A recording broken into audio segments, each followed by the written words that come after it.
illər Bakıda və digər şəhərlərdə yol hərəkətinin təşkili adı altında aparılan dəyişikliklər sürücülər üçün rahatlıq yaratmaq əvəzinə daha çox çaşqınlıq və cərimə riski doğurur. Yeniçağaz xəbər verir ki, bunun əsas səbəblərindən biri aynanın yol nişanları və xətlənmələr arasında yaratdığı açıq-aşkar ziddiyyətlərdir. Ən sadə nümunə: piyada keçidi nişanı var, amma yerdə xətlənmə yox. Bu halda sürücü harada dayanmalı, piyadanı harada buraxmalıdır. Qanun nişana əsaslanmağı tələb edir, amma real şəraitdə xətlənmə olmadığı üçün vəziyyət mübahisəli qalır və nəticədə sürücü cərimələnir. Bu, yol təhlükəsizliyi deyil, məsuliyyətin sürücünün üzərinə atılmasıdır. Daha absurd vəziyyətlər var. Heç bir nişan və göstərici olmayan yerdə dayanma durmaya görə cərimə yazılır.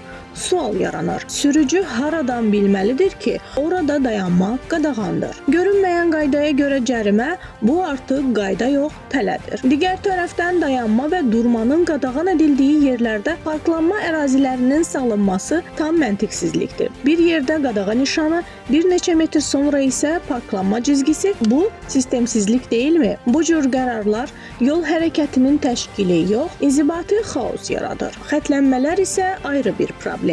Qırıq xətlərin məsafəsi elə minimal çəkilir ki, bir avtomobilin normal şəkildə yerləşməsi mümkün olmur. Nəticədə sürücü ya yolun hərəkət hissəsinə çıxır, ya da xətti tapdalayır və cərimələnir. Bu artıq səhv planlama deyil, sürücünü bilərəkdən pozuntuya sürükləməkdir. Daha təhlükəlisi isə xətlənmələrin tarixçəsidir. Keçmişdə qoşa xətt olan yerlərdən sonradan qırıq xətt çəkilir. Bir müddət sonra isə yenidən qoşa xəttə çevrilir. Bu dəyişikliklər çox vaxt nə izah olunur, nə də sürücülərə düzgün şəkildə çatdırılır. Eyni yol fərqli vaxtlarda fərqli qaydalar. Bu, yol təhlükəsizliyi üçün ciddi riskdir. Bütün bunlara əlavə olaraq elə ərazilər var ki, xətlənmə ümumiyyətlə qarışıq, silinmiş və ya anlaşılmaz vəziyyətdədir. Belə şəraitdə sürücüdən qaydalara ideal əməl etməyi tələb etmək nə dərəcədə ədalətlidir? Ayna yol hərəkətini tənzimləyən qurumdur. Sürücüləri cərimələmə mexanizmi yox. Əgər nişan,